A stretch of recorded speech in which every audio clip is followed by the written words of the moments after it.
안녕하십니까, 책돌입니다. 오늘 소개해드릴 책은 치유의 걷기입니다. 저자는 에노벨 스트리츠, 출판사는 동양부스입니다. 먼저 추천사입니다. 재활의학과 의사인 나는 진료실에 오는 환자들에게 언덕과 계단을 오르라고 말씀드립니다. 산을 오르라고, 달려보라고, 가보지 않은 길을 탐험하라고 권하기도 합니다. 자연이라는 환경을 통해, 그리고 자연 속에서 능동적으로 만들어내는 움직임을 통해 우리 몸과 뇌는 힘을 얻고 더 건강해지기 때문이죠. 이는 개인적으로 체감한 변화일 뿐 아니라 많은 연구 결과가 말하는 사실이기도 합니다. 많은 현대인은 자연에서 멀어져 하루 대부분을 인공적인 환경에서 보냅니다. 그 결과 우리에게 남은 것은 예민함, 적대감, 공격성, 피해의식, 혹은 무기력, 우울, 불안, 스트레스, 병일지 모릅니다. 일부러 시간을 내서라도 자연에 둘러싸인 채 걷고 뛰고 적극적으로 몸을 움직여 봅시다. 그럼 본격적인 본문입니다. 나는 산책을 마치고 돌아올 때면 달라진 기분을 느꼈다. 어떤 길은 내 마음을 편안하게 가라앉히고 어떤 길은 도전의식을 불러일으켰다. 어떤 장소는 감정을 격하게 부추기고 어떤 장소는 가슴을 진정시키는 것 같았다. 이러한 경험이 쌓이면서 내가 걷는 곳이 기분에 영향을 미치며 아주 섬세한 방식으로 내 생각과 감정을 형성하고 있을지도 모른다는 생각이 들었다. 경관은 우리가 처한 상황에 맞추어 말을 건넨다.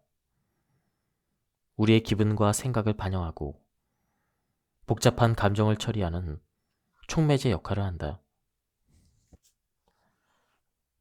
심지어 우리 내면의 작동 방식을 이해하는 새로운 통찰을 유도하고 오랫동안 지속된 문제를 푸는 참신한 해결책을 제시하며 세상을 바라보는 방식에 새로운 관점을 가져오기도 한다. 어떤 경관이 우리의 감정을 비추어 보여주는 듯할 때 우리는 그 감정을 판단하거나 회피하는 대신에 있는 그대로 인정하고 받아들이게 된다. 경관은 또한 우리가 평소 억누르거나 기꺼이 드러내지 않는 자아의 일면과 마주하게 한다. 마음 깊이 갈망하는 것들, 즉 자유롭고 독립적이며 본래 모습 그대로 살아가고자 하는 욕망을 표출할 수 있는 통로가 되어준다. 뇌는 의미 있는 장소와 일상적인 장소를 매우 다른 방식으로 처리한다. 의미 있는 장소는 강한 감정적 반응을 일으키며 이는 우리에게 신체적, 심리적으로 영향을 미친다. 화면 속의 경관을 바라보는 것만으로는 우리 몸이 갈망하는 조건을 충족시키지 못한다. 숲이나 바다 또는 산봉우리에 이끌릴 때 아무리 색감이 풍부한 디지털 이미지라도 그것만으로는 충분하지 않다. 개인적으로 나는 완전하고 능동적인 몰입이 필요하다. 바닷바람이 내 뺨에 흩뿌리는 소금기 섞인 물보라를 느끼고 싶고 산바람이 내 머리카락을 잡아당기는 힘을 느끼고 싶다. 무엇보다도 나는 한 장소를 직접 거닐며 식물과 지형이 변화하는 모습을 지켜보고 싶다. 혈압이 언덕을 이루는 과정, 잔디밭이 갈대밭으로 변하는 과정, 포장도로가 공원으로 바뀌는 과정을 보고 싶다. 인간은 자연에 몰입했을 때 인지 상태가 달라진다고 한다. 맥도널 박사는 몰입이라는 다양한 경험에는 이미지를 보는 것만으로 절대로 대체할 수 없는 어떤 고유한 것이 있다고 한다. 최신 연구에 따르면 해변이나 강변에서 운동하는 경우 도시의 녹지 공간이나 농지 또는 숲에서 운동할 때보다 자존감과 기분 향상에 더 효과적인 것으로 나타났다. 또한 관리된 숲을 홀로 걷는 것은 관리되지 않은 숲을 홀로 걷는 것보다 정신적 웰빙에 더욱 이롭다고 한다. 여러 사람과 함께 농지를 가로지르며 걷는 활동은 도시 환경에서 걷는 활동보다 스트레스 경감에 더 효과적인 것으로 나타났다. 반면에 도시 산책은 들판에서의 산책보다 강한 인지력, 활력을 불어넣는다고 한다. 한편 바닷가를 걷는 사람들은 다른 장소를 걷는 사람보다 더 오랜 시간 잠을 잔다. 자연의 야생생물이 인간에게 깊은 영향을 미친다는 것도 차츰 더 분명해지고 있다. 여러 새로운 연구에서는 새와 나비와 식물의 종 다양성이 풍부할수록 인간의 심리적인 웰빙이 개선된다는 연관성이 확인되었다. 인간에게 강력한 회복 효과를 미치는 요인은 경관일까? 아니면 걷는 행위 그 자체일까? 만약 회복 효과가 걷는 행위에서 나온다면 걷는 속도, 강도, 시간 같은 요소는 각각 얼마나 큰 영향을 미치는 걸까? 영국의 연구자들을 주축하라 한 연구팀은 이 모든 변수가 실험 결과를 뒤흔든다는 것을 발견했다. 이들은 빠른 속도로 걸은 피실험자일수록 산책 후에 기분이 더 좋다고 응답했으며 따라서 움직임을 고려하지 않은 채 장소에 대한 반응을 측정하면 잘못된 결론에 이를 수 있다고 지적했다. 움직이는 방식이나 걷는 방향, 심지어 걷는 시기가 달라지면 우리 몸은 생화학적으로 미세하게 변화한다. 그런데 우리가 걷는 곳의 경관도 인체의 생화학적 변화를 일으킨다. 이러한 변화의 원인은 식물이 생성하는 피톤치드나 물 근처에서 흔히 발견되는 음이온 댐일 수도 있다. 산들바람에 실린 향기가 불러일으키는 기억, 끝없는 바다나 아름다운 건축물을 바라보며 느끼는 경이로움, 그리고 운하 견인로를 건널 때 느껴지는 묘한 행동감 때문일 수도 있다. 또한 특정 장소에 있을 때 인체가 그 장소에 대한 반응으로 활성화시키는 분자들이 원인일 수도 있다. 그렇지 않다면 경관 자체가 우리의 움직임 방식을 미세하게 바꾸고 그로 인해 인체 체내를 순환하는 생화학 물질이 변화하기 때문일 수도 있다. 신경과학자 세라 맥케이 박사는 이렇게 말했다. 우리 몸과 몸을 움직이는 방식, 그리고 물리적 환경의 상호작용 방식은 우리가 생각하고 느끼는 그리고 행동하는 방식을 형성합니다. 이는 심지어 뇌의 구조와 기능을 변화시켜 정신 건강과 기억력, 인지력을 향상시키기도 합니다. 이 모든 결과는 정신에 강한 영향을 미치는 화학물질의 복합적인 작용에서 나온다. 운동이 인간의 정신에 이토록 놀라운 영향을 미치는 이유는 무엇일까? 진화생물학자들은 이것이 과거에는 생존 메커니즘이었다고 한다.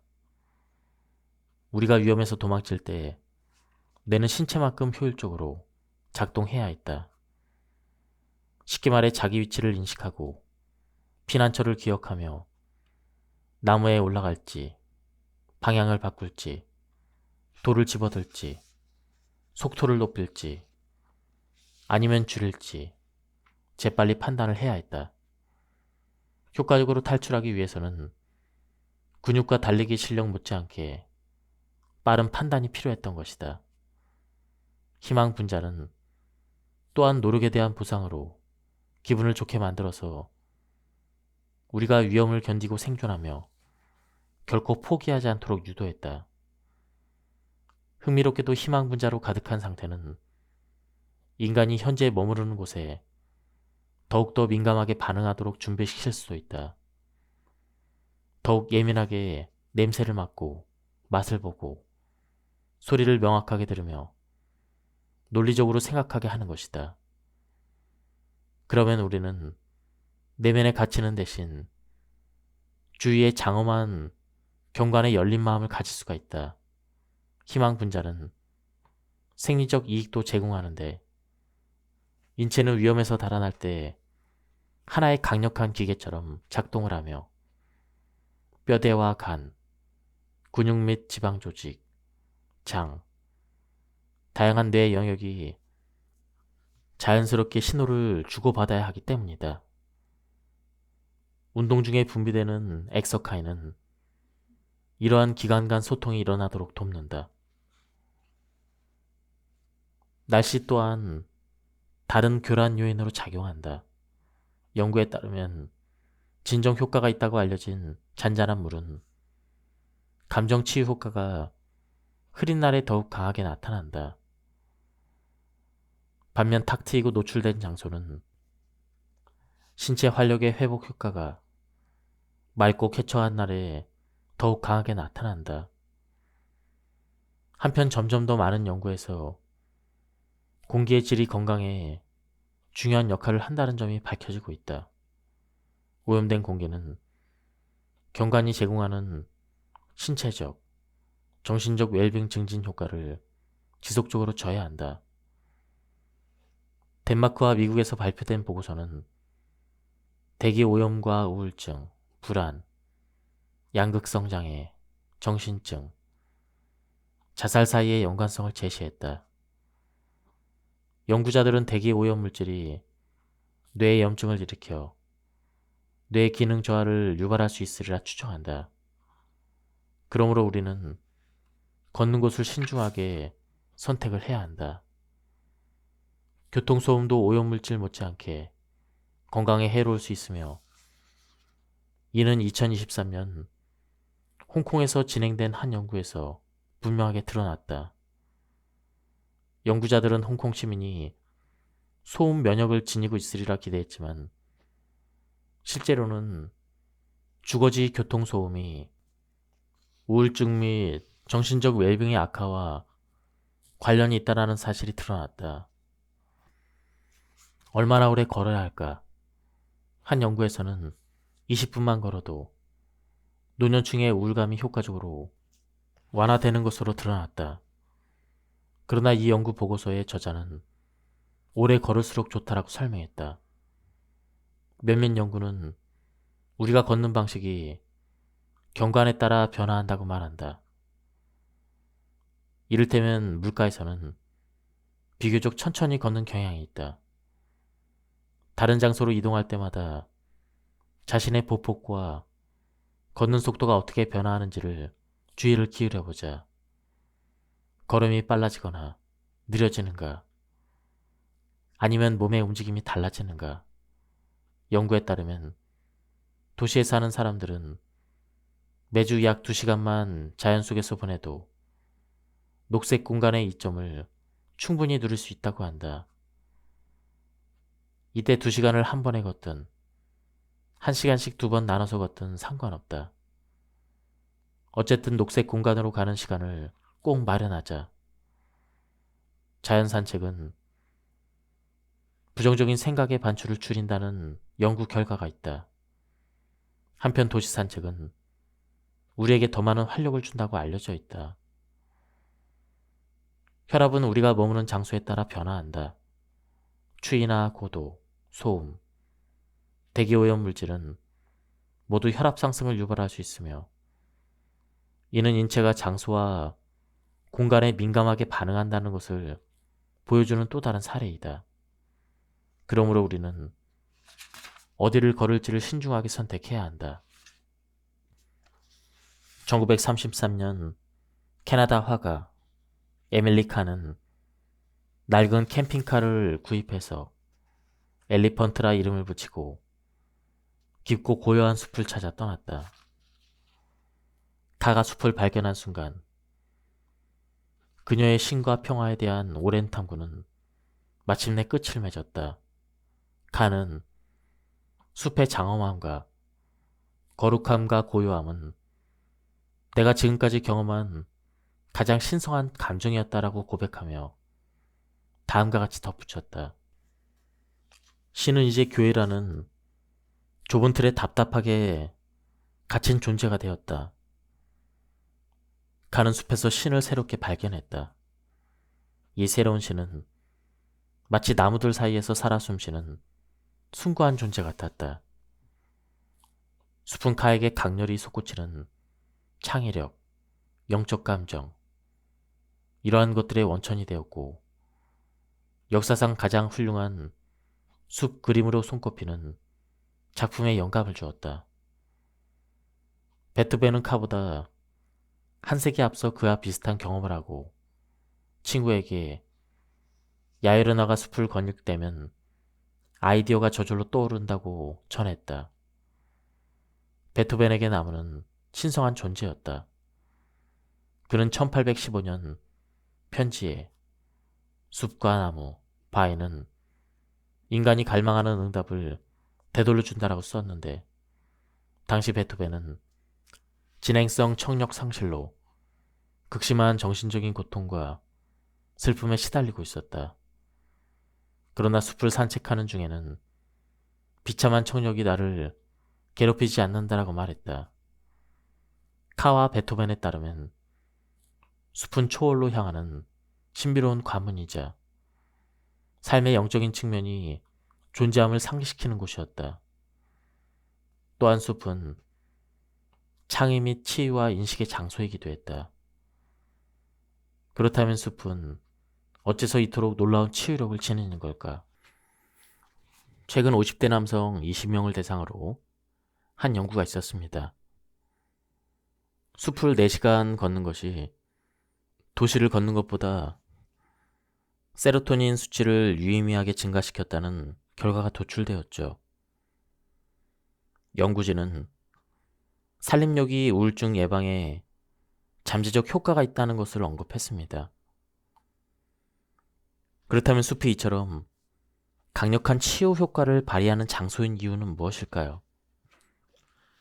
숲의 효능에는 깨끗한 공기, 평온함, 기분 좋은 향기, 매력적인 풍경 등도 한 몫을 하지만 나무가 자신을 보호하기 위해 생성하는 휴발성 유기 화합물이 더 큰 영향을 미친다고 합니다. 피톤치드가 인체 내에서 항암 NK 세포를 증가시키고 혈중 아드레날린과 코르티솔의 농도를 낮춘다고 말하며 다음과 같이 설명합니다. 피톤치드는 심혈관 기능, 혈류 역학 지표, 신경 내분비 지표, 대사 지표, 면역 및 염증 지표, 항산화 지표, 전기 생리학 지표를 개선합니다. 또한 신체적 상태뿐 아니라 사람의 감정과 태도 및 기분 등 심리적 상태를 큰 폭으로 변화시켜 우울과 불안을 완화시키는 기능이 있다고 합니다. 가까운 숲으로 곧장 달려가기 전에 산림욕에 대해서 좀 더 깊이 살펴보도록 하자. 산림욕이 큰 인기를 끌고 있긴 하지만 모든 숲과 나무가 우리에게 같은 영향을 미치는 것은 아니다. 흥미로운 최신 연구에 따르면 매우 오래된 숲과 나무만이 인간을 심리적 생리학적으로 깊이 변화시킬 수 있다고 한다. 간단히 말해 크고 오래된 나무가 인간을 위로하고 진정시킨다는 것입니다. 오래된 숲에서 개선되는 것은 인간의 기분만이 아니다. 2023년 스페인 연구자들은 섬유 근육통 환자 30명을 두 집단으로 나누었다. 그런 다음 한 집단은 성숙한 숲에서 다른 집단은 어린 숲에서 매일 걷게 했다. 오래된 나무 사이를 산책한 집단은 통증 및 불면증의 개선과 건강 향상을 보고했다. 그런데 연구진의 예상과 다르게 어린 숲에서 산책한 집단에서는 그러한 개선 효과가 나타나지 않았다. 오래된 나무의 어떤 측면이 이처럼 인체에 유익한 반응을 불러일으킬까? 피톤치드가 강력한 효능을 지닌다는 것은 널리 알려진 사실이다. 여기서 핵심은 성숙한 나무가 어린 나무보다 훨씬 다양한 피톤치드를 더 많이 함유한다는 점이다. 우리는 각양각색의 성숙한 나무가 온갖 피톤치드를 방출하는 숲을 산책하는 동안 필연적으로 숲의 치유력에 완전히 노출된다. 숲이 진정 혼자인 것은 아니다. 나무는 야생 생물을 끌어당기는 자석과 같다. 나무에 서식하는 곤충은 새들의 먹이가 되고 나뭇가지는 덩굴 식물과 균류, 이끼의 보금자리가 된다. 나무는 인간에게 동반자적인 감각을 제공하며 외로움을 완화한다. 나아가 에밀라카와 베토벤이 즐겼던 자발적 고독을 선사한다. 나는 이따금 숲에서 신비로운 끌림을 느낀다. 나무들 사이를 걷고 싶다는 갈망이 불쑥 솟아난다. 우리 집에서 가까운 숲은 나무가 대성당처럼 웅장하고 나뭇가지들이 아치형 천장을 이루며 산책로에 그늘을 들이운다. 내 몸의 세포에는 분명 피톤치드가 작용하고 있을 것이다. 그런데 진정으로 나의 마음을 사로잡는 것은 거대한 참나무의 안정감, 키 큰 너도 밤나무의 견고함, 우뚝 솟은 소나무의 강인함과 무게감이다. 나는 이 나무들에게서 깊은 위안을 얻는다. 이들이 수백 년 동안 이곳에 있었고 나와 내 가족보다 오래 살아남을 것이며 앞으로 다가올 세대와 마주하리라는 사실은 내게 위로가 된다. 무한히 변화하는 불확실한 세상에서 변함없이 늘 같은 자리를 지키는 나무의 존재에 감사한다. 나무는 나에게 무엇도 요구하지 않으면서 정말 많은 것을 준다. 이를테면 나무에서 비롯되는 치유 효과, 심리적인 안정감, 기운을 복돋는 소리, 여름의 그늘, 수천 수만 마리의 곤충과 새들을 위한 먹이, 몸을 숨길 수 있는 나무의 몸통, 젖은 외투와 지팡이를 걸 수 있는 나뭇가지, 언제든 필요하면 불을 피울 수 있는 장작, 그리고 나뭇잎과 나무 껍질, 그 위에 서식하는 이끼와 지 의류가 만들어내는 매혹적인 볼거리 등이다. 수많은 연구에서는 숲내음, 이를테면 흙이나 나무, 솔잎이 풍기는 냄새가 강력한 진정 효과를 일으킨다는 것이 입증되었다. 숲을 걸을 때는 코로 숨을 깊이 들이쉬자. 또는 숲 향기가 나는 좋은 오일을 구입하고 매일 밤 디퓨저에 몇 방울 떨어뜨려보자. 피톤치드의 농도는 시간대 또는 계절에 따라 변화하며 특히 이른 아침과 여름철의 이른 오후의 최고조에 달한다. 공기 중의 피톤치드의 양에 영향을 미치는 다른 요인으로는 기상조건, 고도, 계절, 햇빛 노출, 나무의 종류 등이 있다. 연구에 따르면 피톤치드가 가장 풍부한 숲은 침엽수와 활엽수가 혼합된 형태이다. 다음은 해변입니다. 해안 경관의 효과를 연구하는 루이스 엘리엇 박사는 일주일에 한두 번 2시간가량 해안을 산책하는 것만으로도 건강상의 이점을 충분히 얻을 수 있다고 주장한다. 해안 지역은 자외선 수치가 높으므로 해변을 산책할 때 비타민 D를 더 많이 흡수할 수 있지만 그만큼 피부가 햇볕에 탈 위험도 크다. 날씨와 상관없이 옷으로 피부를 가리고 자외선 차단제를 바르자. 물결이 출렁이는 물가 인근의 공기는 음이온을 풍부하게 함유한다. 이 놀라운 입자에 관한 자세한 내용은 뒤에서 다루기로 한다. 모래 위의 맨발 걷기는 발과 발가락 근육을 기르는데 가장 좋은 방법이며 그와 동시에 발을 단련하는 과정에도 도움이 된다. 그러니 신발을 벗자. 그라운딩을 실험해보고 싶은가? 연구에 따르면 지면과 발바닥이 습기에 젖어 있을 때 그라운딩 효과는 더욱 커진다. 따라서 가능하다면 촉촉한 지면을 걷는 것이 바람직하다. 또는 어칭 신발을 선택해도 좋다. 이 신발은 밑창에 구리 버튼이 있어서 지면에서 몸으로 전자를 전달한다. 해변에서 맨발로 얼마나 걸어야 그라운딩 효과를 경험할 수 있는지 궁금한가? 30분이면 충분하다고 한다. 최신 연구에 따르면 강이나 호수, 바다에 가까이 있으면 매우 높거나 낮은 기온이 유발하는 심장마비를 예방할 수가 있다. 열을 흡수하는 물의 분자적인 특성 덕분에 물 인근의 육지는 기온이 완만하게 유지되기 때문이다. 기온이 급상승하거나 급하강할 때는 강을 따라 걷자. 자녀나 손주들을 가능한 한 강으로 데려가자.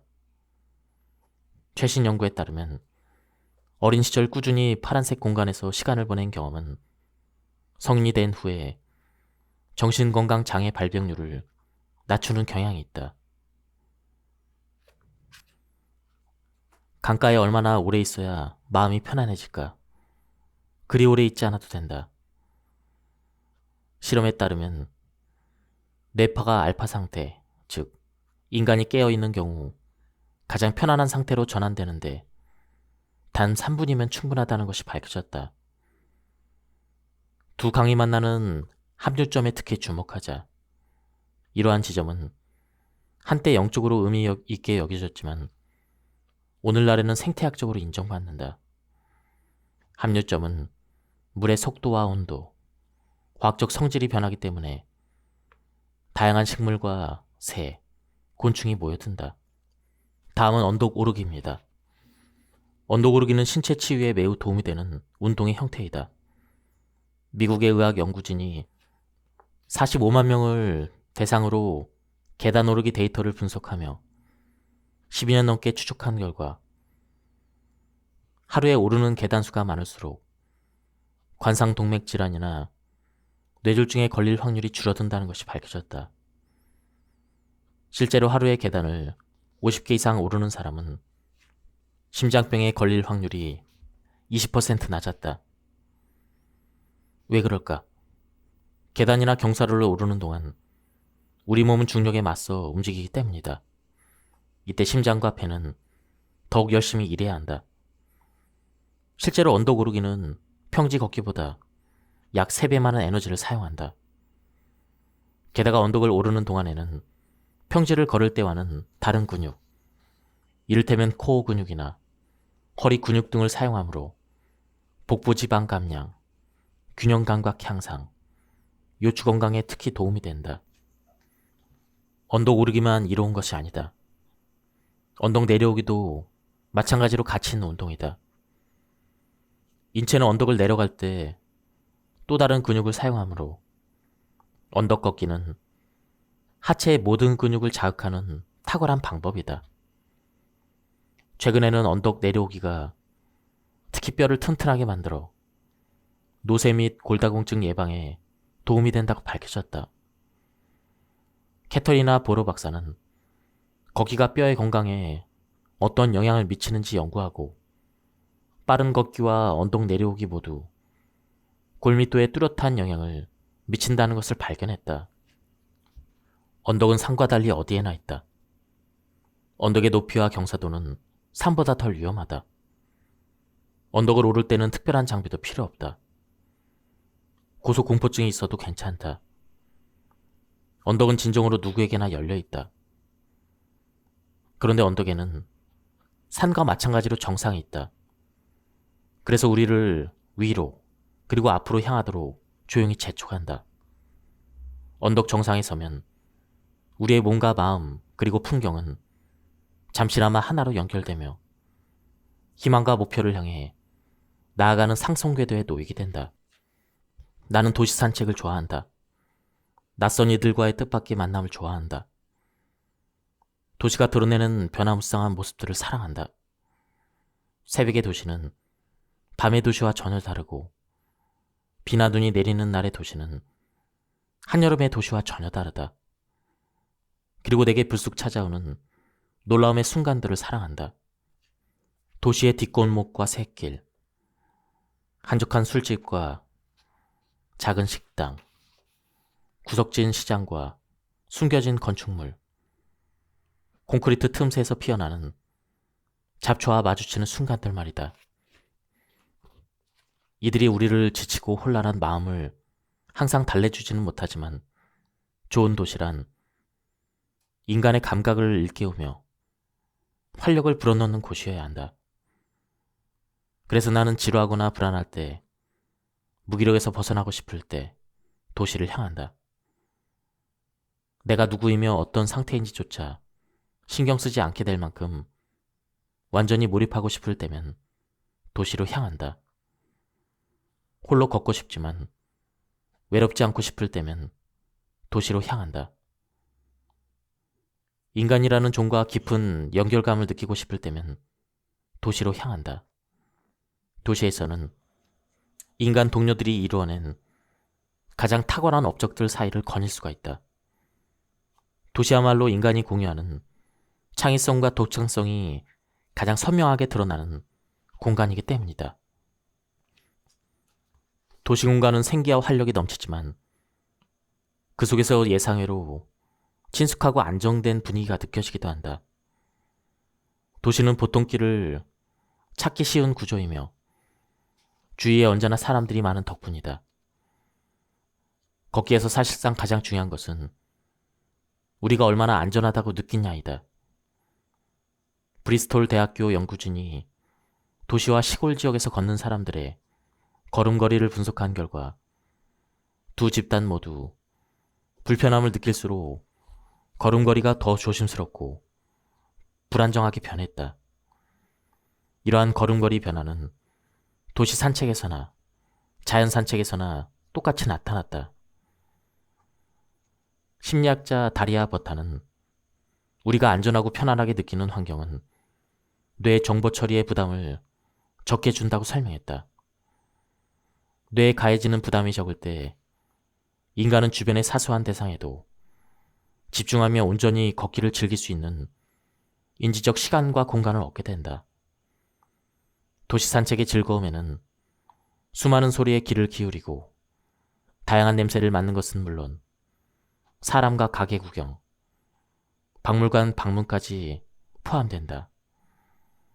따라서 혼자 걷는 여성이 한적한 시골 지역보다 분주한 도시에서 느긋하게 걷기를 더 선호하는 것은 그리 놀라운 일이 아니다. 실제로 수많은 여성은 자신이 경험한 도시 산책에 관해 열정적으로 글을 써왔으며 도시 산책에서 익명성과 창의성과 해방감을 발견했다. 더운 날에는 좁은 거리나 고층 건물이 많은 거리를 피하자. 이런 곳은 공기순환이 원활하지 않아 공기가 탁하고 오염 수준이 높으며 과도하게 뜨거워질 수가 있다. 기온이 오를 때는 그늘이 있는 가로수길이나 광장을 찾아보자. 인파가 덜 붐비는 지역을 찾아보자. 연구에 따르면 붐비는 장소에서 이동할 때는 강한 경계심이 요구되므로 마음의 부하가 걸린다. 도시는 비가 온 후 그리고 새벽과 같은 조용한 시간대에 오염이 가장 적다. 도로 가장자리에서 가능한 한 멀리 떨어져 걷고 출퇴근 시간대나 교통체증이 심한 구간은 피하자. 걷는 속도를 늦추자. 호흡이 빨라질수록 더 많은 유해물질이 폐로 유입된다. 여행 가이드나 트립 어드바이저 리뷰에 나오지 않는 장소를 찾아보자. 예상치 못한 것들이 여행 가이드북이나 소셜미디어에 소개된 것보다 우리를 더욱더 설레게 하는 이유는 앞에서 설명했다. 도시 관광과 건강에 좋은 운동을 함께하고 싶다면 샌프란시스코, 에든버러 등 언덕이 많은 도시를 선택하자. 녹지가 그리운가? 대부분의 역사 도시에는 강과 운하, 공동묘지, 공원과 정원이 있다. 거주하는 도시가 걷기에 좋지 않다고 느껴지는가? 도시를 보행자 친화적으로 만들기 위해 활동하는 모임에 가입하거나 직접 조직을 해보자. 지금까지 이 책에 대한 리뷰를 모두 마쳤습니다. 이 책은 가독성이 굉장히 좋았습니다. 그리고 걷기에 대한 다양한 관점과 과학적으로 검증된 여러 가지 논문들을 아주 쉽게 설명한 부분이 좋았습니다. 한번 책을 구해서 읽어보실 것을 추천드립니다. 여기서 리뷰를 마치도록 하겠습니다. 감사합니다. 안녕하십니까, 책돌입니다. 오늘 소개해드릴 책은 치유의 걷기입니다. 저자는 에노벨 스트리츠, 출판사는 동양북수입니다. 먼저 추천사입니다. 재활의학과 의사인 나는 진료실에 오는 환자들에게 언덕과 계단을 오르라고 말씀드립니다. 산을 오르라고, 달려보라고, 가보지 않은 길을 탐험하라고 권하기도 합니다. 자연이라는 환경을 통해, 그리고 자연 속에서 능동적으로 만들어내는 움직임을 통해 우리 몸과 뇌는 힘을 얻고 더 건강해지기 때문이죠. 이는 개인적으로 체감한 변화일 뿐 아니라 많은 연구 결과가 말하는 사실이기도 합니다. 많은 현대인은 자연에서 멀어져 하루 대부분을 인공적인 환경에서 보냅니다. 그 결과 우리에게 남은 것은 예민함, 적대감, 공격성, 피해의식, 혹은 무기력, 우울, 불안, 스트레스, 병일지 모릅니다. 일부러 시간을 내서라도 자연에 둘러싸인 채 걷고 뛰고 적극적으로 몸을 움직여 봅시다. 그럼 본격적인 본문입니다. 나는 산책을 마치고 돌아올 때면 달라진 기분을 느꼈다. 어떤 길은 내 마음을 편안하게 가라앉히고 어떤 길은 도전의식을 불러일으켰다. 어떤 장소는 감정을 격하게 부추기고 어떤 장소는 가슴을 진정시키는 것 같았다. 이러한 경험이 쌓이면서 내가 걷는 곳이 기분에 영향을 미치며 아주 섬세한 방식으로 내 생각과 감정을 형성하고 있을지도 모른다는 생각이 들었다. 경과는 우리가 처한 상황에 맞추어 말을 건넨다. 우리의 기분과 생각을 반영하고 복잡한 감정을 처리하는 촉매제 역할을 한다. 심지어 우리 내면의 작동 방식을 이해하는 새로운 통찰을 유도하고 오랫동안 지속된 문제를 푸는 참신한 해결책을 제시하며 세상을 바라보는 방식에 새로운 관점을 가져오기도 한다. 어떤 경관이 우리의 감정을 비추어 보여주는 듯 할 때 우리는 그 감정을 판단하거나 회피하는 대신에 있는 그대로 인정하고 받아들이게 된다. 경관은 또한 우리가 평소 억누르거나 기꺼이 드러내지 않는 자아의 일면과 마주하게 한다. 마음 깊이 갈망하는 것들, 즉 자유롭고 독립적이며 본래 모습 그대로 살아가고자 하는 욕망을 표출할 수 있는 통로가 되어준다. 뇌는 의미 있는 장소와 일상적인 장소를 매우 다른 방식으로 처리한다. 의미 있는 장소는 강한 감정적 반응을 일으키며 이는 우리에게 신체적, 심리적으로 영향을 미친다. 화면 속의 경관을 바라보는 것만으로는 우리 몸이 갈망하는 조건을 충족시키지 못한다. 숲이나 바다 또는 산봉우리에 이끌릴 때 아무리 색감이 풍부한 디지털 이미지라도 그것만으로는 충분하지 않다. 개인적으로 나는 완전하고 능동적인 몰입이 필요하다. 바닷바람이 내 뺨에 흩뿌리는 소금기 섞인 물보라를 느끼고 싶고, 산바람이 내 머리카락을 잡아당기는 힘을 느끼고 싶다. 무엇보다도 나는 한 장소를 직접 거닐며 식물과 지형이 변화하는 모습을 지켜보고 싶다. 혈압이 언덕을 이루는 과정, 잔디밭이 갈대밭으로 변하는 과정, 포장도로가 공원으로 바뀌는 과정을 보고 싶다. 인간은 자연에 몰입했을 때 인지 상태가 달라진다고 한다. 맥도널 박사는 몰입이라는 다양한 경험에는 이미지를 보는 것만으로 절대로 대체할 수 없는 어떤 고유한 것이 있다고 한다. 최신 연구에 따르면 해변이나 강변에서 운동하는 경우 도시의 녹지 공간이나 농지 또는 숲에서 운동할 때보다 자존감과 기분 향상에 더 효과적인 것으로 나타났다.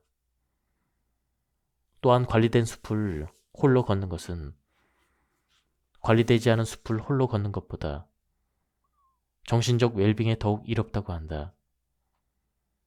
여러 사람과 함께 농지를 가로지으며 걷는 활동은 도시 환경에서 걷는 활동보다 스트레스 경감에 더 효과적인 것으로 나타났다. 반면에 도시 산책은 들판에서의 산책보다 강한 인지력, 활력을 불어넣는다고 한다.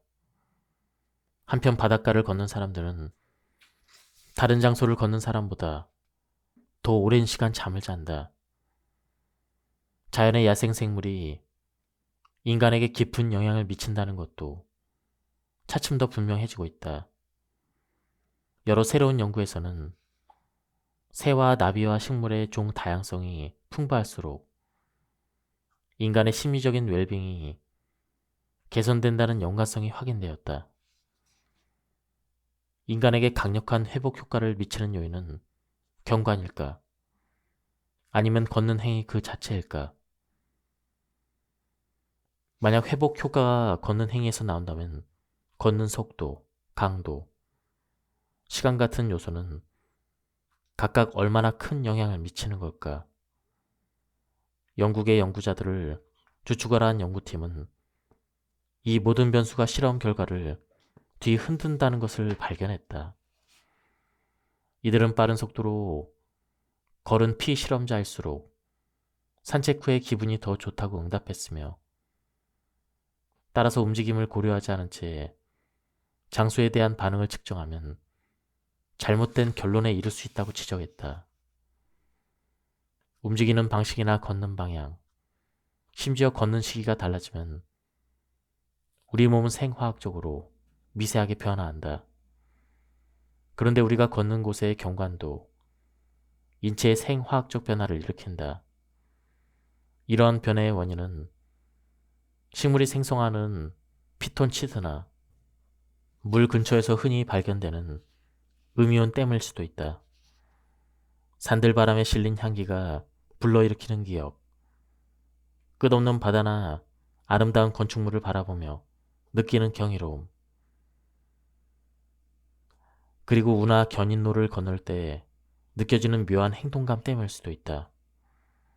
또한 특정 장소에 있을 때 인체가 그 장소에 대한 반응으로 활성화시키는 분자들이 원인일 수도 있다.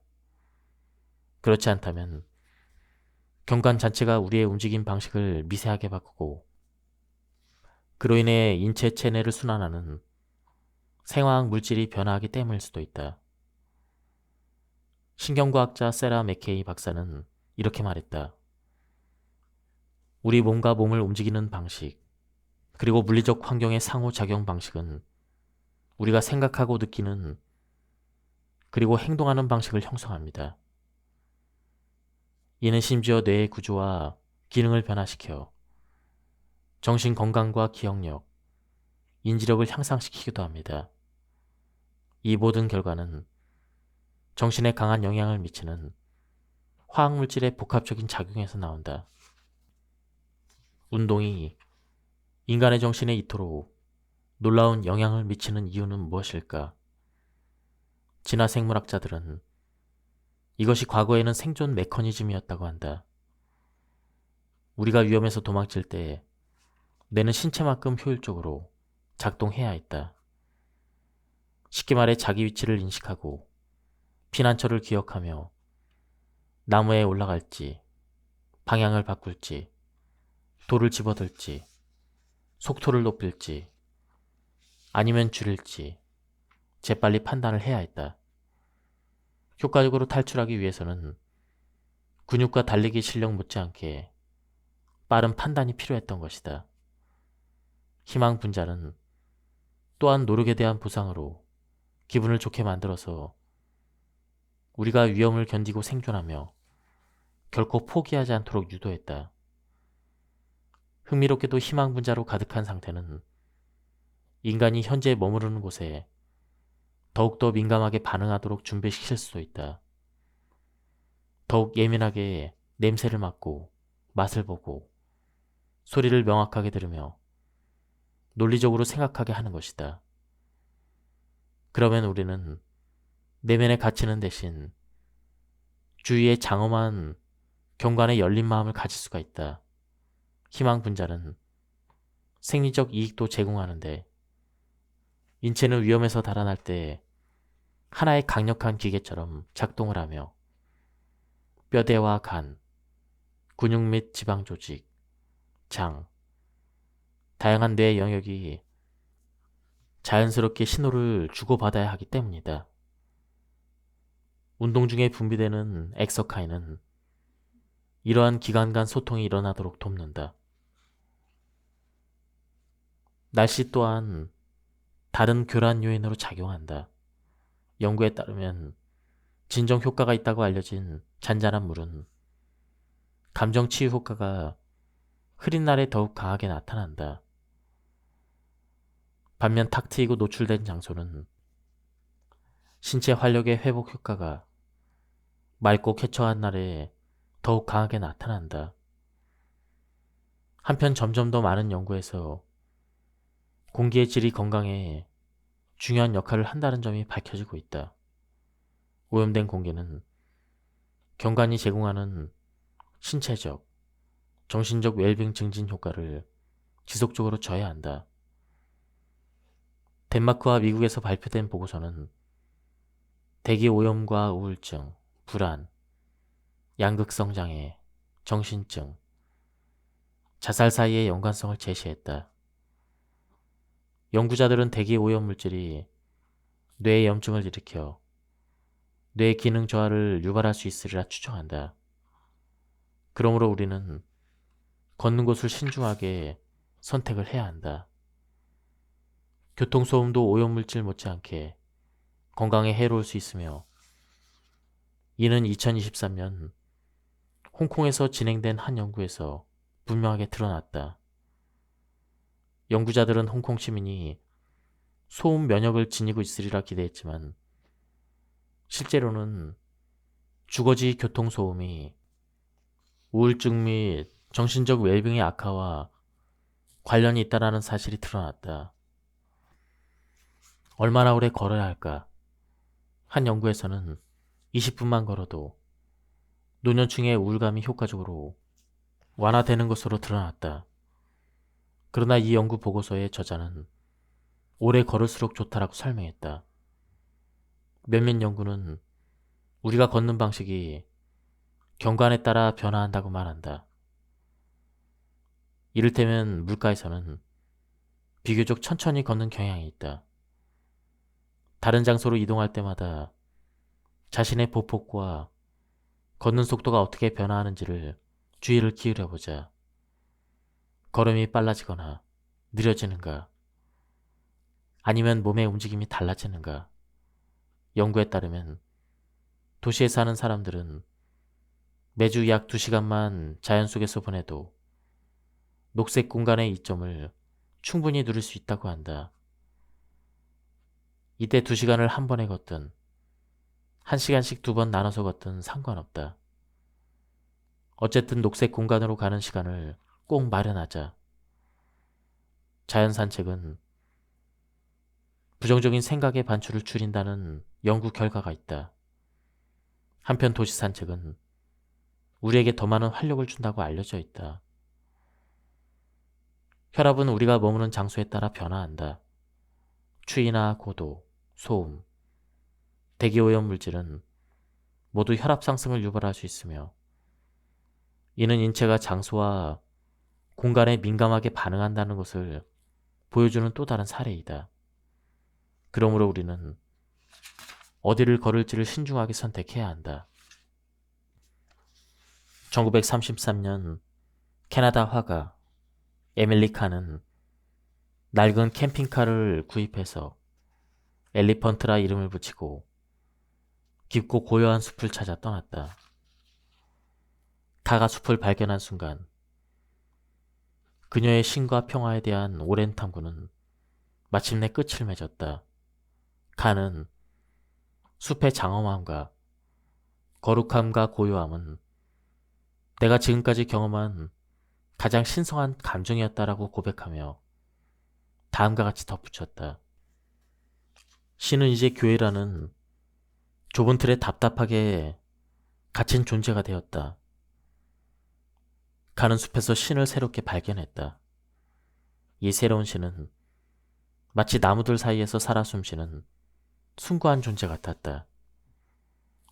숲은 카에게 강렬히 솟구치는 창의력, 영적 감정, 이러한 것들의 원천이 되었고 역사상 가장 훌륭한 숲 그림으로 손꼽히는 작품에 영감을 주었다.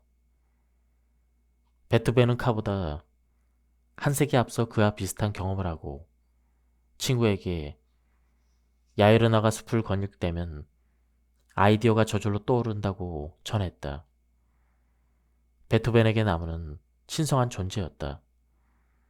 그는 1815년 편지에 숲과 나무, 바위는 인간이 갈망하는 응답을 되돌려 준다라고 썼는데 당시 베토벤은 진행성 청력 상실로 극심한 정신적인 고통과 슬픔에 시달리고 있었다. 그러나 숲을 산책하는 중에는 비참한 청력이 나를 괴롭히지 않는다라고 말했다. 카와 베토벤에 따르면 숲은 초월로 향하는 신비로운 관문이자 삶의 영적인 측면이 존재함을 상기시키는 곳이었다. 또한 숲은 창의 및 치유와 인식의 장소이기도 했다. 그렇다면 숲은 어째서 이토록 놀라운 치유력을 지니는 걸까? 최근 50대 남성 20명을 대상으로 한 연구가 있었습니다. 숲을 4시간 걷는 것이 도시를 걷는 것보다 세로토닌 수치를 유의미하게 증가시켰다는 결과가 도출되었죠. 연구진은 산림욕이 우울증 예방에 잠재적 효과가 있다는 것을 언급했습니다. 그렇다면 숲이 이처럼 강력한 치유 효과를 발휘하는 장소인 이유는 무엇일까요?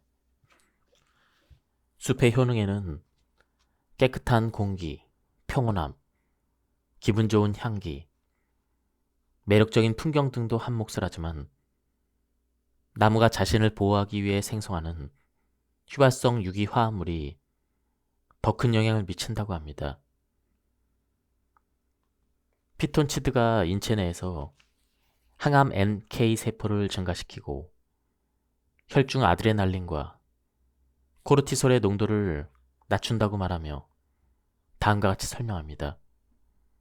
피톤치드는 심혈관 기능, 혈류 역학 지표, 신경 내분비 지표, 대사 지표, 면역 및 염증 지표, 항산화 지표, 전기 생리학 지표를 개선합니다.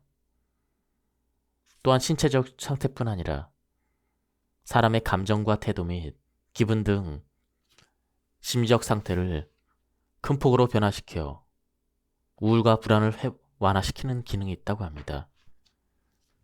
가까운 숲으로 곧장 달려가기 전에 산림욕에 대해서 좀 더 깊이 살펴보도록 하자. 산림욕이 큰 인기를 끌고 있긴 하지만 모든 숲과 나무가 우리에게 같은 영향을 미치는 것은 아니다. 흥미로운 최신 연구에 따르면 매우 오래된 숲과 나무만이 인간을 심리적 생리학적으로 깊이 변화시킬 수 있다고 한다. 간단히 말해 크고 오래된 나무가 인간을 위로하고 진정시킨다는 것입니다. 오래된 숲에서 개선되는 것은 인간의 기분만이 아니다.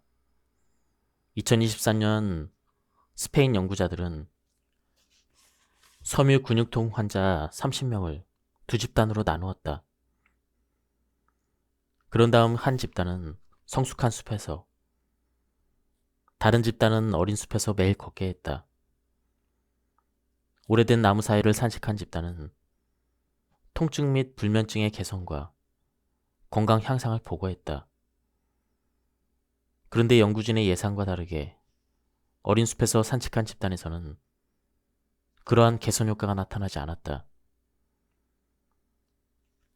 오래된 나무의 어떤 측면이 이처럼 인체에 유익한 반응을 불러일으킬까? 피톤치드가 강력한 효능을 지닌다는 것은 널리 알려진 사실이다. 여기서 핵심은 성숙한 나무가 어린 나무보다 훨씬 다양한 피톤치드를 더 많이 함유한다는 점이다. 우리는 각양각색의 성숙한 나무가 온갖 피톤치드를 방출하는 숲을 산책하는 동안 필연적으로 숲의 치유력에 완전히 노출된다. 숲이 진정 혼자인 것은 아니다. 나무는 야생 생물을 끌어당기는 자석과 같다. 나무에 서식하는 곤충은 새들의 먹이가 되고, 나뭇가지는 덩굴 식물과 균류, 이끼의 보금자리가 된다.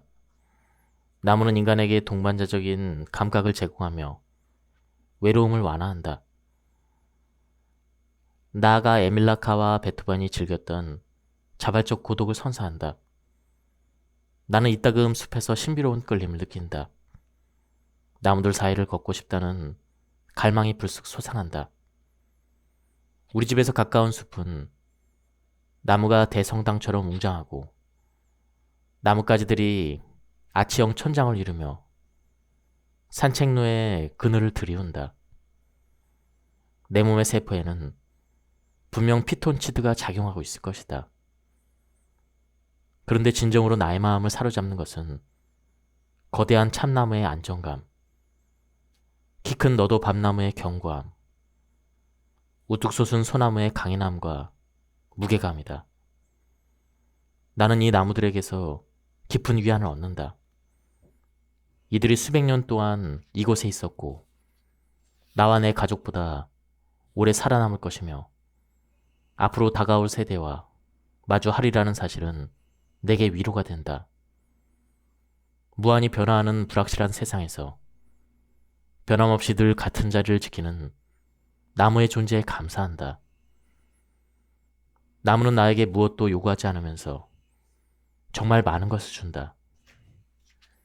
이를테면 나무에서 비롯되는 치유 효과, 심리적인 안정감, 기운을 복돋는 소리, 여름의 그늘, 수천 수만 마리의 곤충과 새들을 위한 먹이, 몸을 숨길 수 있는 나무의 몸통, 젖은 외투와 지팡이를 걸 수 있는 나뭇가지, 언제든 필요하면 불을 피울 수 있는 장작, 그리고 나뭇잎과 나무 껍질, 그 위에 서식하는 이끼와 지 의류가 만들어내는 매혹적인 볼거리 등이다. 수많은 연구에서는 숲 내음, 이를테면 흙이나 나무, 솔잎이 풍기는 냄새가 강력한 진정 효과를 일으킨다는 것이 입증되었다. 숲을 걸을 때는 코로 숨을 깊이 들이쉬자. 또는 숲 향기가 나는 좋은 오일을 구입하고 매일 밤 디퓨저에 몇 방울 떨어뜨려보자. 피톤치드의 농도는 시간대 또는 계절에 따라 변화하며 특히 이른 아침과 여름철에 이른 오후의 최고조에 달한다. 공기 중에 피톤치드의 양에 영향을 미치는 다른 요인으로는 기상 조건, 고도, 계절, 햇빛 노출, 나무의 종류 등이 있다. 연구에 따르면 피톤치드가 가장 풍부한 숲은 침엽수와 활엽수가 혼합된 형태이다. 다음은 해변입니다. 해안 경관의 효과를 연구하는 루이스 엘리엇 박사는 일주일에 한두 번 2시간가량 해안을 산책하는 것만으로도 건강상의 이점을 충분히 얻을 수 있다고 주장한다. 해안 지역은 자외선 수치가 높으므로 해변을 산책할 때 비타민 D를 더 많이 흡수할 수 있지만 그만큼 피부가 햇볕에 탈 위험도 크다.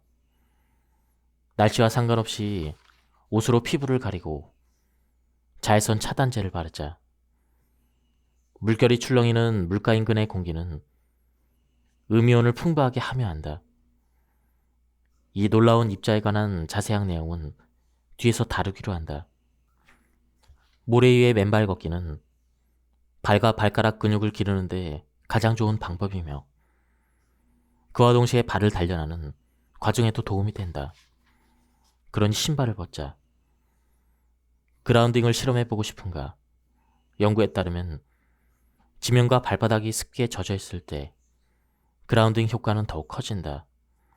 따라서 가능하다면 촉촉한 지면을 걷는 것이 바람직하다. 또는 어칭 신발을 선택해도 좋다.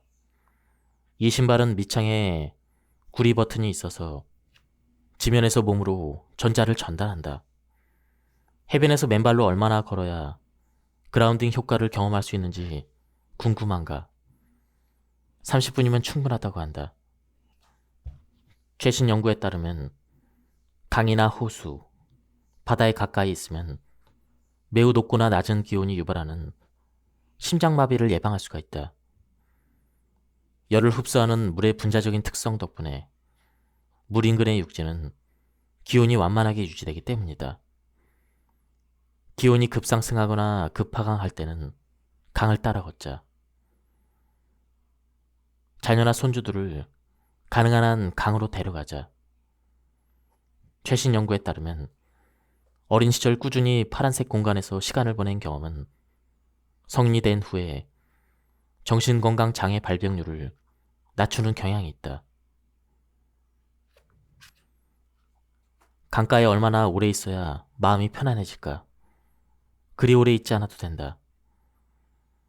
실험에 따르면 뇌파가 알파 상태, 즉 인간이 깨어있는 경우 가장 편안한 상태로 전환되는데 단 3분이면 충분하다는 것이 밝혀졌다.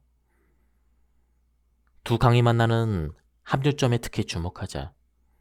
이러한 지점은 한때 영적으로 의미 있게 여겨졌지만 오늘날에는 생태학적으로 인정받는다. 합류점은 물의 속도와 온도, 과학적 성질이 변하기 때문에 다양한 식물과 새, 곤충이 모여든다. 다음은 언덕 오르기입니다. 언덕 오르기는 신체 치유에 매우 도움이 되는 운동의 형태이다. 미국의 의학 연구진이 45만 명을 대상으로 계단 오르기 데이터를 분석하며 12년 넘게 추적한 결과 하루에 오르는 계단 수가 많을수록 관상동맥 질환이나 뇌졸중에 걸릴 확률이 줄어든다는 것이 밝혀졌다. 실제로 하루에 계단을 50개 이상 오르는 사람은 심장병에 걸릴 확률이 20% 낮았다. 왜 그럴까? 계단이나 경사로를 오르는 동안 우리 몸은 중력에 맞서 움직이기 때문이다. 이때 심장과 폐는 더욱 열심히 일해야 한다. 실제로 언덕 오르기는 평지 걷기보다 약 3배 많은 에너지를 사용한다. 게다가 언덕을 오르는 동안에는 평지를 걸을 때와는 다른 근육, 이를테면 코어 근육이나 허리 근육 등을 사용하므로 복부 지방 감량, 균형 감각 향상, 요추 건강에 특히 도움이 된다. 언덕 오르기만 이로운 것이 아니다. 언덕 내려오기도 마찬가지로 가치 있는 운동이다. 인체는 언덕을 내려갈 때 또 다른 근육을 사용하므로 언덕 걷기는 하체의 모든 근육을 자극하는 탁월한 방법이다. 최근에는 언덕 내려오기가 특히 뼈를 튼튼하게 만들어 노쇠 및 골다공증 예방에 도움이 된다고 밝혀졌다. 캐터리나 보로 박사는 걷기가 뼈의 건강에 어떤 영향을 미치는지 연구하고 빠른 걷기와 언덕 내려오기 모두 골밀도에 뚜렷한 영향을 미친다는 것을 발견했다. 언덕은 산과 달리 어디에나 있다. 언덕의 높이와 경사도는 산보다 덜 위험하다. 언덕을 오를 때는 특별한 장비도 필요 없다. 고소공포증이 있어도 괜찮다. 언덕은 진정으로 누구에게나 열려있다. 그런데 언덕에는 산과 마찬가지로 정상이 있다. 그래서 우리를 위로 그리고 앞으로 향하도록 조용히 재촉한다. 언덕 정상에 서면 우리의 몸과 마음 그리고 풍경은 잠시나마 하나로 연결되며 희망과 목표를 향해 나아가는 상승궤도에 놓이게 된다. 나는 도시 산책을 좋아한다. 낯선 이들과의 뜻밖의 만남을 좋아한다. 도시가 드러내는 변화무쌍한 모습들을 사랑한다. 새벽의 도시는 밤의 도시와 전혀 다르고 비나 눈이 내리는 날의 도시는 한여름의 도시와 전혀 다르다. 그리고 내게 불쑥 찾아오는 놀라움의 순간들을 사랑한다. 도시의 뒷골목과 샛길, 한적한 술집과 작은 식당, 구석진 시장과 숨겨진 건축물, 콘크리트 틈새에서 피어나는 잡초와 마주치는 순간들 말이다. 이들이 우리를 지치고 혼란한 마음을 항상 달래주지는 못하지만 좋은 도시란 인간의 감각을 일깨우며 활력을 불어넣는 곳이어야 한다. 그래서 나는 지루하거나 불안할 때, 무기력에서 벗어나고 싶을 때 도시를 향한다. 내가 누구이며 어떤 상태인지조차 신경 쓰지 않게 될 만큼 완전히 몰입하고 싶을 때면 도시로 향한다. 홀로 걷고 싶지만 외롭지 않고 싶을 때면 도시로 향한다. 인간이라는 종과 깊은 연결감을 느끼고 싶을 때면 도시로 향한다. 도시에서는 인간 동료들이 이루어낸 가장 탁월한 업적들 사이를 거닐 수가 있다. 도시야말로 인간이 공유하는 창의성과 독창성이 가장 선명하게 드러나는 공간이기 때문이다. 도시 공간은 생기와 활력이 넘치지만 그 속에서 예상외로 친숙하고 안정된 분위기가 느껴지기도 한다. 도시는 보통 길을 찾기 쉬운 구조이며 주위에 언제나 사람들이 많은 덕분이다. 걷기에서 사실상 가장 중요한 것은 우리가 얼마나 안전하다고 느끼냐이다. 브리스톨 대학교 연구진이 도시와 시골 지역에서 걷는 사람들의 걸음걸이를 분석한 결과 두 집단 모두 불편함을 느낄수록 걸음걸이가 더 조심스럽고 불안정하게 변했다. 이러한 걸음걸이 변화는 도시 산책에서나 자연 산책에서나 똑같이 나타났다. 심리학자 다리아 버타는 우리가 안전하고 편안하게 느끼는 환경은 뇌 정보 처리의 부담을 적게 준다고 설명했다. 뇌에 가해지는 부담이 적을 때 인간은 주변의 사소한 대상에도 집중하며 온전히 걷기를 즐길 수 있는 인지적 시간과 공간을 얻게 된다. 도시 산책의 즐거움에는 수많은 소리에 귀를 기울이고 다양한 냄새를 맡는 것은 물론 사람과 가게 구경, 박물관 방문까지 포함된다. 따라서 혼자 걷는 여성이 한적한 시골 지역보다 분주한 도시에서 느긋하게 걷기를 더 선호하는 것은 그리 놀라운 일이 아니다. 실제로 수많은 여성은 자신이 경험한 도시 산책에 관해 열정적으로 글을 써왔으며 도시 산책에서 익명성과 창의성과 해방감을 발견했다. 더운 날에는 좁은 거리나 고층 건물이 많은 거리를 피하자. 이런 곳은 공기순환이 원활하지 않아 공기가 탁하고 오염 수준이 높으며 과도하게 뜨거워질 수가 있다. 기온이 오를 때는 그늘이 있는 가로수길이나 광장을 찾아보자. 인파가 덜 붐비는 지역을 찾아보자. 연구에 따르면 붐비는 장소에서 이동할 때는 강한 경계심이 요구되므로 마음의 부하가 걸린다. 도시는 비가 온 후 그리고 새벽과 같은 조용한 시간대에 오염이 가장 적다. 도로 가장자리에서 가능한 한 멀리 떨어져 걷고 출퇴근 시간대나 교통체증이 심한 구간은 피하자. 걷는 속도를 늦추자. 호흡이 빨라질수록 더 많은 유해 물질이 폐로 유입된다. 여행 가이드나 트립 어드바이저 리뷰에 나오지 않는 장소를 찾아보자. 예상치 못한 것들이 여행 가이드북이나 소셜미디어에 소개된 것보다 우리를 더욱더 설레게 하는 이유는 앞에서 설명했다. 도시 관광과 건강에 좋은 운동을 함께하고 싶다면 샌프란시스코, 에든버러 등 언덕이 많은 도시를 선택하자. 녹지가 그리운가? 대부분의 역사 도시에는 강과 운하, 공동묘지, 공원과 정원이 있다. 거주하는 도시가 걷기에 좋지 않다고 느껴지는가? 도시를 보행자 친화적으로 만들기 위해 활동하는 모임에 가입하거나 직접 조직을 해보자. 지금까지 이 책에 대한 리뷰를 모두 마쳤습니다.